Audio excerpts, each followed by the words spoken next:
अस्सलाम वालेकुम जी। Welcome back to my YouTube channel which is Bajwa Ayesha.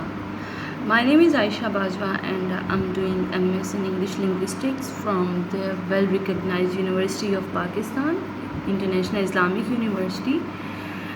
मुझसे काफ़ी ज़्यादा लोगों ने क्वेश्चंस किए थे, कुछ लोगों ने कमेंट्स में बोला था एंड कुछ ने इंस्टाग्राम में मुझे डीएम किया। तो actually they want to ask me about the accommodations कि यूनिवर्सिटी हॉस्टल देती है या नहीं देती, और अगर देती है तो कैसे हॉस्टल्स होते हैं, और इसके अलावा what about the dress code and there were also some other questions.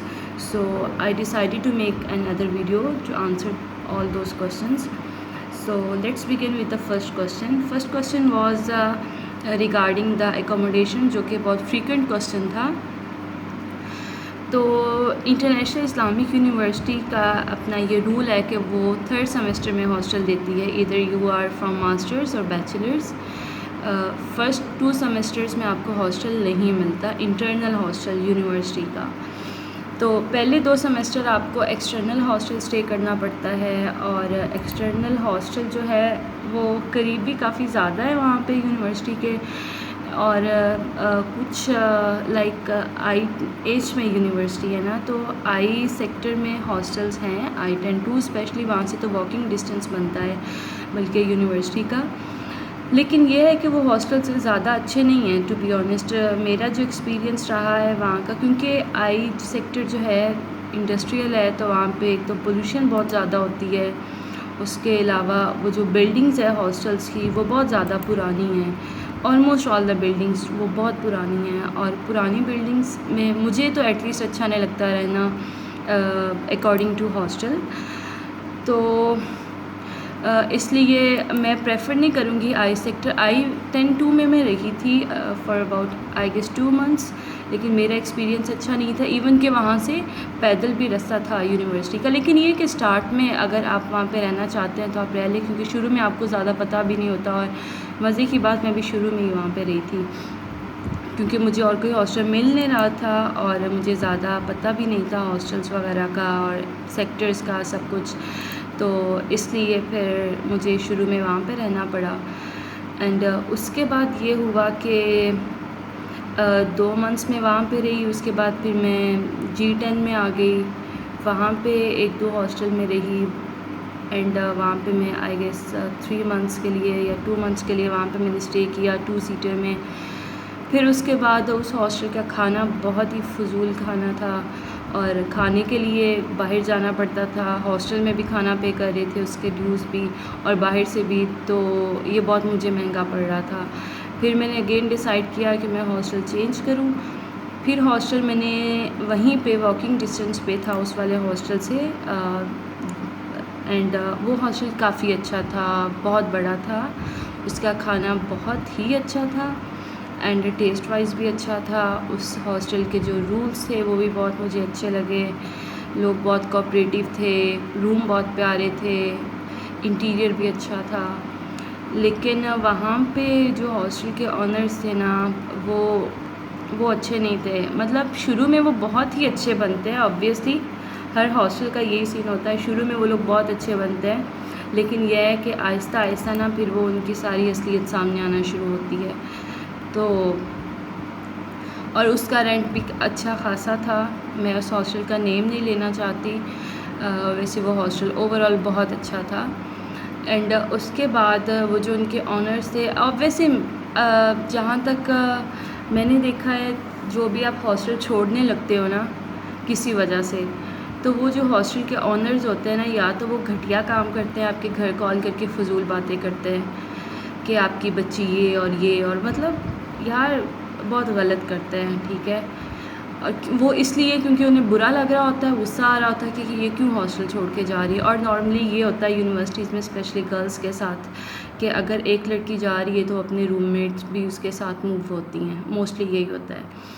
तो इसलिए उन्होंने जो ये जिस हॉस्टल की अभी मैं बात कर रही हूँ, उन्होंने ये किया कि हम जब मूव हो गए तो मेरी एक फ़्रेंड थी वहाँ पे, उसने भी मूव होना था, और हमने वो हॉस्टल के जो अंकल थे उन्हें हमने नहीं बताया था कि हम प्राइवेट हॉस्टल शिफ्ट हो रहे हैं।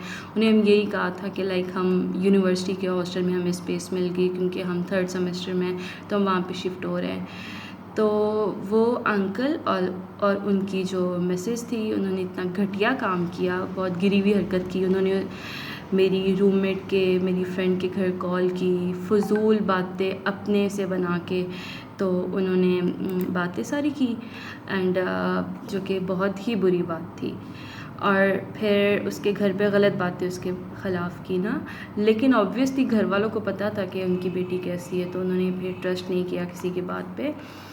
तो अक्सर हॉस्टल्स में ऐसे होता है, जब आप छोड़ के जाने लगते हैं तो वो बदतमीज़ी करते हैं, अपनी औकात दिखाते हैं, तो इस चीज़ से आप लोग अलर्ट रहिएगा। एंड अब जिस हॉस्टल में मैं रह रही हूँ ये हॉस्टल अच्छा है, बहुत अच्छा है। ये G10 में है और ये भी अच्छा है। लेकिन मैं आपको ये कहूँगी कि आप अगर अभी फ्रेशर हैं, अभी यूनिवर्सिटी में आपने मूव किया है, तो आप I10 में ही रहें क्योंकि वो बहुत करीब है। आपको शुरू में पॉइंट्स के जो बसेस हैं उनके रूट्स वगैरह का पता चल जाता है और भी बहुत ज़्यादा चीज़ें होती हैं, आपको आहिस्ता आहिस्ता समझ आती हैं। आप फिर अपने फ़ेलो से मिलते हैं, वो फिर आपको मज़ीद गाइड करते हैं कि भाई किस साइड पे ज़्यादा अच्छा है, या वो भी जिस अकोमोडेशन में रह रहे होते हैं वो फिर आपको उसके बारे में बताते हैं। एंड उसके अलावा जो यूनिवर्सिटी का हॉस्टल है ये आपको मिलता है 3rd सेमेस्टर में। यूनिवर्सिटी का हॉस्टल चूँकि अभी मैं मूव नहीं की वहाँ पे, लेकिन मैंने सुना है कि इस्लामी का जो हॉस्टल है ना वो इस्लामाबाद में बहुत अच्छा, बाकी यूनिवर्सिटीज़ के निस्बत ना इसकी फ़ूड बहुत अच्छी है एंड इसका इन्वायरमेंट बहुत अच्छा है। और यहाँ पे बहुत ज़्यादा फॉरेनर्स रहते हैं हॉस्टल्स में, स्पेशली चाइनीज़, बहुत ज़्यादा अमाउंट है चाइनीज़ की, गर्ल्स की एज़ वेल एज़ बॉयज़ की। एंड इसके अलावा क्वेश्चन जो था बसेस का था, यस बसेस जो है वो थ्रू आउट इस्लामाबाद एंड काफ़ी जगह पिंडी में भी जाती हैं, तो बसेस को की आपको टेंशन नहीं होनी चाहिए। हाँ, अगर आप ऑब्वियसली ऊबर या क्रीम वगैरह या इन ड्राइव यूज़ करते हैं तो वो भी ठीक है, लेकिन ये है कि बसेस एज ए स्टूडेंट वो काफ़ी रीज़नेबल होती है, आपके लिए सही होती है, क्योंकि वो यूनिवर्सिटी को ऑब्वियसली आपने उसके ड्यूज़ तो देने हैं, तो फिर आप यूनिवर्सिटी की बस ही अवेल करें। और इसके अलावा वो काफ़ी ज़्यादा आपको ऑलमोस्ट हर दूसरे पॉइंट से बस मिल जाती है, उसकी टेंशन की ज़रूरत नहीं है। लेकिन ये है कि शुरू में आपको पता करना होता है, वो बस के आगे नंबर लिखे होते हैं, आप ड्राइवर से पूछ सकते हैं, वो आपको बता देते हैं। एंड हाँ, जिस दिन फिर स्ट्राइक्स वगैरह हो या कोई और मसला हो तो फिर ऑब्वियसली आपको अपने ऊबर वगैरह पे जाना पड़ता है। और अदर देन दैट हाँ, मुझसे रेट्स का भी पूछा गया था, हॉस्टल यूज़ क्या है, किस सेक्टर की क्या है, तो I10 में जो है ना वो नॉर्मली आपको 9 से 10,000 तक हॉस्टल मिल जाता है, 2 सीटर भी मिल जाता है। एंड अगर आप जाते हैं उस साइड पे G सेक्टर में, G में काफ़ी ज़्यादा हॉस्टल्स महंगे हैं, लाइक आपको 13 to 16 के से कम का कोई हॉस्टल नहीं मिलेगा अगर आप अच्छे हॉस्टल में मूव करना चाह रही हैं। तो ये थे हॉस्टल के रेट से रिलेटेड।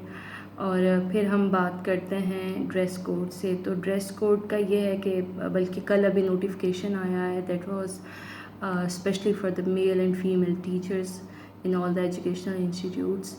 तो उनका तो ये है कि भाई आप जीन्स एंड शर्ट्स आपको अलाउ नहीं है, लेकिन ये है कि फॉर स्टूडेंट्स यहाँ पे as it is Islamic university, but dress code इसका कोई स्पेसिफिक नहीं है, क्योंकि यहाँ पे बहुत ज़्यादा फॉरेनर्स हैं, तो उनकी जो सबकी ड्रेसिंग है ना वो अपने अकॉर्डिंगली होती है, अपने कल्चर के अकॉर्डिंग।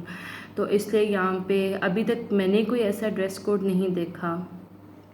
लोग हर तरह की ड्रेसिंग करती हैं गर्ल्स, तो yes it was related to dress code. और इसके अलावा आई गेस के और क्वेश्चन अब मुझे याद नहीं आ रहे। खैर, अगर आपका कोई और क्वेश्चन है तो आप मुझे कमेंट बॉक्स में बता सकते हैं, पूछ सकते हैं। तो जब कुछ क्वेश्चन इकट्ठे हो जाएंगे जैसे ही और मेरे पास टाइम हुआ तो इंशाल्लाह मैं वीडियो बनाऊंगी और आपको सब क्वेश्चंस के लिए आंसर करूंगी। इसके हाँ, और हाँ, मुझसे ये पूछ रहे थे इंग्लिश डिपार्टमेंट से रिलेटेड, क्योंकि मैं MS इंग्लिश कर रही हूँ और मेरा कोर्स वर्क कंप्लीट हो गया है एंड नाउ अब मेरा रिसर्च स्टार्ट होगा, थीसिस, साइनॉप्सिस, वो सब चीज़ें। तो इंग्लिश डिपार्टमेंट का ये सीन है कि स्टाफ बहुत अच्छा है, बहुत कोऑपरेटिव है, और आप एक चीज़ 1000 दफ़ा भी पूछेंगे तो वो आपको आंसर करेंगे, और अच्छे से आंसर करते हैं। ये नहीं कि वो जान छुड़वाते हैं कि भाई ये बच्चा क्यों बार बार पूछ रहा है या इस तरह, ऐसा कोई सीन नहीं है। वो बहुत अच्छे से आंसर करते होते हैं और आपको हर चीज़ समझाते भी हैं। कुछ टीचर्स ऑब्वियसली 5 उँगलियाँ बराबर नहीं होती। कुछ टीचर्स हैं ऐसे भी जो कि जिन्हें थोड़ा सा बुरा लगता है, या फिर अगर आप पूछिए, या शायद इसलिए कि उन्हें बहुत ज़्यादा एक्सपेक्टेशंस होती हैं एमएस के स्टूडेंट से, शायद इसलिए उन्हें थोड़ा सा बुरा लगता होगा आंसर देते वक्त। अदरवाइज़ वो आपको आंसर ज़रूर करती हैं, ऐसा नहीं कि आपको इग्नोर कर देती हैं। और स्टार्ट में तो एमएस का ये सीन होता है कि आप एक दफ़ा तो बहुत पछताते हो कि यार मैंने यहाँ पे एडमिशन क्यों लिया, मुझे नहीं लेना चाहिए था।